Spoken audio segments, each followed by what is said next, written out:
In this video, I'll be demonstrating a few tips for recording taiko drums. In a situation where I'm moving back and forth between various drums, I'll use a mono overhead and a close mic roughly 2 to 3 feet from the center of the batter head. By keeping the setup somewhat minimal, I'm able to play the Odaiko for a take and then move to the Chudaiko for the next take without having to move microphones around. This really helps with the flow of the session. Although the mono overhead and close mic combination is sonically sufficient for most recordings, there are a few situations where we might want additional mics. One example is when we want the drums to have more width, and we do this by adding a second overhead to create a stereo pair. Another example is when we want more low end. In this situation, we can either move the close mic closer or add a sub mic on the resonant head.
The mono overhead plus close mic combination sounds pretty solid, but adding a second overhead allows you to hear the performance in stereo. Also, moving the close mic closer increases the amount of low end, and if we want even more, we can add a sub mic. I'll leave a link below to download stems for those of us that want to experiment on our own. When we hear the word taiko, it's quite natural for our minds to go straight to the largest drum.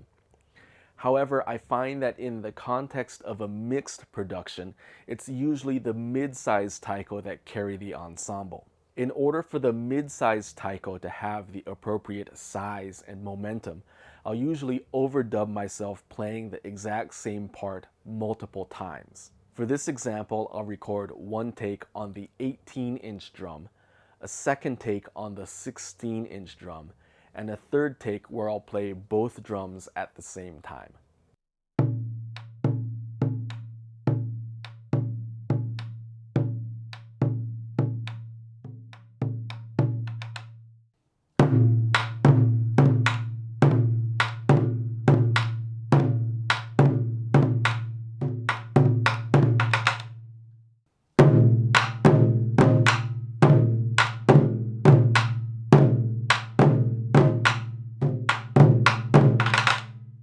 When there's only one drum playing, we can hear a lot of the details of that drum, but in terms of fullness, it really starts to feel a lot fuller when we add the second drum.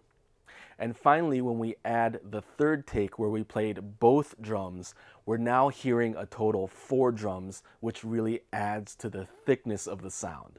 The last thing I'd like to mention for this video is that it's usually a good idea to record rim hits separately if possible.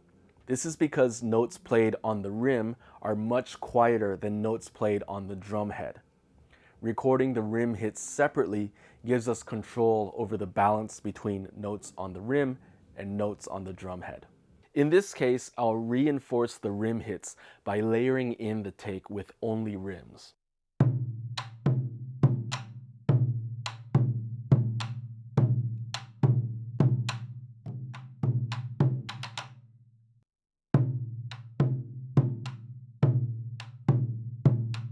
However, sometimes the rim hits are a part of the groove, similar to ghost notes on a snare drum.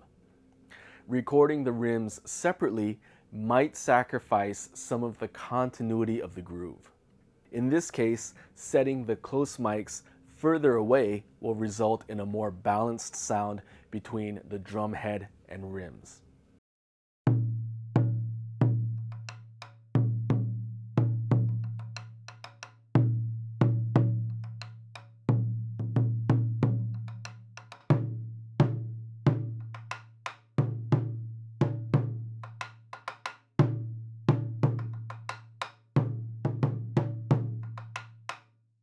Thanks for watching, and I hope this has been helpful.